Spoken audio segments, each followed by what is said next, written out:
उपस्थित रहनुभएका मधेसका तमाम आमा बुवा दाजुभाइ दिदीबहिनीहरू सबैलाई मेरो प्रणाम। उपस्थित आमा बुवा दाजुभाइ दिदीबहिनीहरू, लामो समयसम्म तपाईहरुमाझ विभिन्न कार्यक्रममा म बोल्दै आएको छु, तर आज मलाई पहिलो पटक यस्तो महसुस भएको छ कि अब मैले बोल्नु पर्दैन। मेरो घरको कुनै भित्तामा कुनै झोलामा संसारकै सबैभन्दा लामो टक शो चलाएर बोलेर आर्जन गरेको एउटा वर्ल्ड रेकर्ड छ, तर मलाई लाग्छ अब त्यसको पनि केही काम छैन, अब बोल्नु पर्दैन।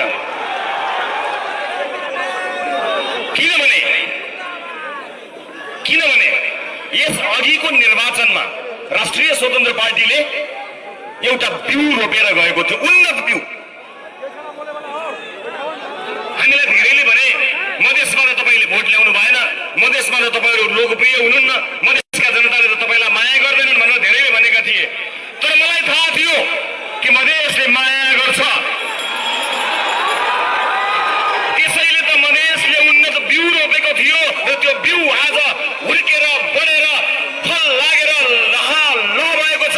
जसरी धानका दाना लह हुन्छ, आजको यो उपस्थिति त्यो हिजो रोपेको बिउ हो। यो बिउ मात्र होइन, तपाईका तमाम आँखाहरूमा देखिएको यो देशको सपना हो। यो सपनालाई अपदस्थ भएका मानिसहरूले खोसेका थिए, लुचेका थिए, लुकाएका थिए। अब त्यो सपना खोसेर लिन्छ मधेसले, अब त्यो सपना खोसेर लिन्छ देशले। आमा बुवा दाजुभाइ दिदीबहिनीहरू, मलाई सम्झना छ जब चितवनका जनताले संसदकै सबैभन्दा धेरै भोट दिएर मलाई पठाएका थिए, मलाई छलछाम गरेर संसदबाट निकालियो। हिजो सबैभन्दा धेरै भोट ल्याउने सांसद भएको थिए, अब सबैभन्दा धेरै मत ल्याउने पार्टी बनेर संसदमा जानेछु।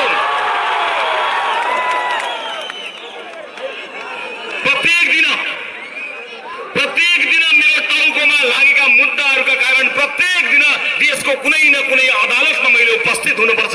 भोलि पनि 3-4 वटा अदालतमा ममाथि मुद्दा पाएका छन्। मलाई परवाह छैन, जनताको मुद्दा बोकेर हिँडेको मान्छे त्यस्ता मुद्दा लड्दै गरौँला, जित्दै गरौँला, हारिन्छ, जितिन्छ। म आज धेरै बोल्दिनँ, म यति मात्र बताउँछु, जुन दिन म इतिहासलाई, म मधेसलाई एउटा कुरा दर्ज गराउन चाहन्छु। जुन दिन बालनजीले मेरो भेटघाट भयो, त्यो भेटघाट सकिएर म घर गएँ। भोलिपल्ट बिहान उठेर मैले हेरेँ, उज्यालो घाम लागेको दिन थियो। मेरो घरमा मेरो आमाको, स्वर्गीय आमाको तस्बिर पनि छ। मैले मेरो आमाको तस्बिरसँग कुराकानी गरेँ, किनकि कुराकानीका क्रममा बालनजीले मलाई मेरो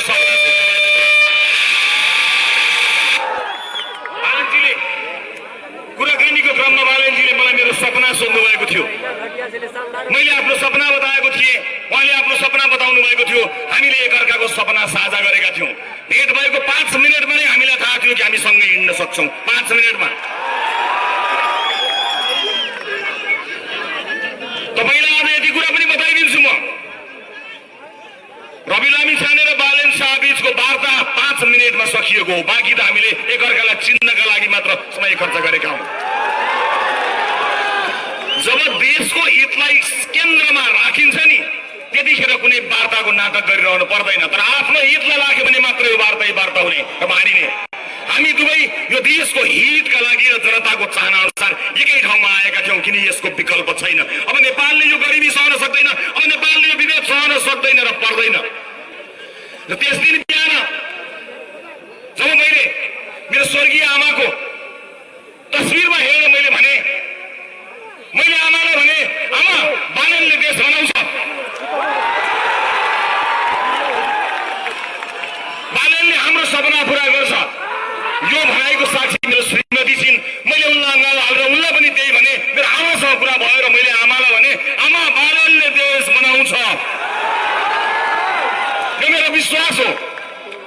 मलाई चिन्ता छैन, कुनै पनि दिन कुनै पनि दिन अपदस्थ भएको हेलिकप्टरबाट भागेको बच्चालाई गोली ठोकेर भागेको सरकारले लगाएको मुद्दाले, अपदस्थ भएको बच्चालाई टाउकोमा र छातीमा ताकेर गोली लगाएको सरकारले ममाथि लगाएको मुद्दाले मलाई कुनै पनि दिन जेल पुर्याउला, मलाई अब चिन्ता छैन, किनकि देशले बालन पाएको छ।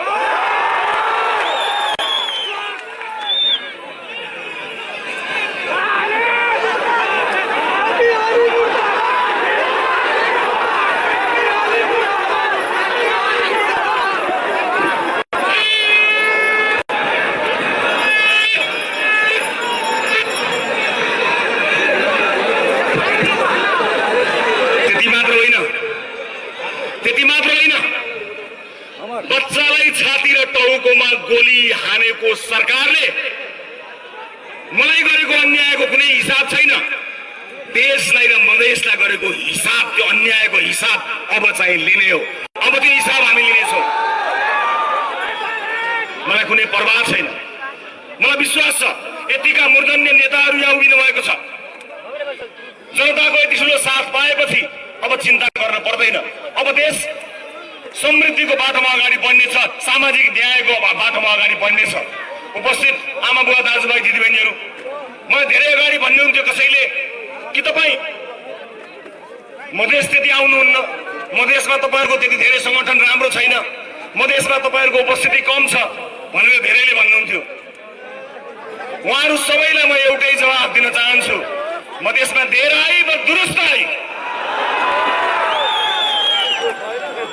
समान दाजुभाइ दिदीबहिनीहरूलाई म यहाँबाट के आश्वस्त गराउन चाहन्छु, के विश्वस्त गराउन चाहन्छु भने म उनीहरूको आलोचना गर्न आएको होइन, म उनीहरूको आलोचना गर्न पनि चाहन्न। जसलाई जनताले लखेटेर भगाए तिनको आलोचना गरिरहनु आवश्यक छैन।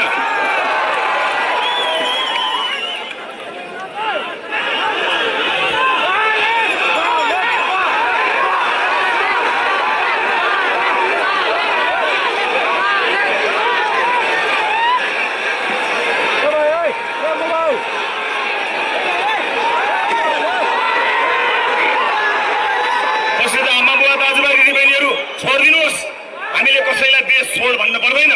देश छोडेर गएकाहरूलाई फिर्ता ल्याउन सक्ने कानुन नीति नियम हामीले कायम गरौँ। हामीले कसैलाई देश छोड भन्न पर्दैन। अब परेन देश छोड्न भयो। म यति मात्र भन्छु, हिजोका दिनमा विरोधीहरूलाई छान्दै सखाप पार्न खोज्ने र यो देशको सपनालाई, इतिहासलाई बदल्न खोज्ने मानिसहरूलाई म यति भन्न चाहन्छु, हामी इतिहास पढ्ने मान्छे होइनौँ, हामी इतिहास लेख्ने मान्छे हौँ। मधेसले अब इतिहास लेख्नेछ। यहाँ धेरै मानिसहरूले कोही पहाडवादी भए, कोही हिमालवादी भए, कोही मधेसवादी भए। अब यहाँ कोही मधेसवादी छैन, अब नेपालवादी, सबै नेपालवादी। यो देश बन्छ भन्ने कुराको सपनाको बीजारोपण गर्नुहुने बालेन्द्र शाहले एउटा प्रशासकीय अधिकृत माग्दा पाएनन्। यिनीहरूको मान्छे राज्यका भित्तामा कोठा चोटामा भर्ता गर्दा यिनीहरूलाई लाज भएन, देशलाई हरितन्नम बनाउँदा लाज भएन। तर जनताको लोकप्रिय मान्छेले एउटा प्रशासकीय अधिकृत पाएन। अब प्रशासकीय अधिकृत होइन, तिम्रो सत्ता फेर्ने हो र जनताको सत्ता स्थापित गर्ने हो। म यति भन्न सक्छु, तपाईँको आँखा र तपाईँको अनुहारमा हेरेर उपस्थित आमा बुवा दाजुभाइ दिदीबहिनीहरू, तपाईँ हामीले देखेको सपना अब पुरा हुन्छ। त्यो यात्रामा आजबाट हामी जोडिएका छौँ। मलाई यो पनि विश्वास छ यो देशका लागि सपुत कहाँ छ भनेर खोज्दै जाने होइन, यो देशका लागि सपुत म हुन्छु भनेर अगाडि बढ्ने हो। अब त्यो यात्रामा हामी अगाडि बढेका छौँ। म पुराना राजनीतिक दलका नेताहरूलाई प्रतिशोध हामीबाट हुन्न भन्ने कुरा ढुक्क पार्न चाहन्छु। तपाईँका लागि झुटा मुद्दा लगाउँदै अदालतको ढोका चार्दै हाम्रो सरकार जाने छैन, ढुक्क हुनुहोस्। तर देश लुटेर कमाएको एक पाइको हिसाब चाहिँ गर्नेछौँ। अन्यायको हिसाब हुन्छ, विभेदको हिसाब हुन्छ, चेलीबेटीलाई रुवाएको हिसाब हुन्छ, बालबालिकालाई टुकुरा बनाएको हिसाब हुन्छ, प्रदेशलाई गरिब बनाएको हिसाब हुन्छ। खाना नखानेको हिसाब हुन्छ, चेलीबेटीहरूलाई बोक्सीका नाममा गाउँमा दिदीबहिनीहरूलाई हिसाब खुवाएको हिसाब हुन्छ, हर चिजको हिसाब हुन्छ, एक हिसाब हुन्छ। किनभने अब की बार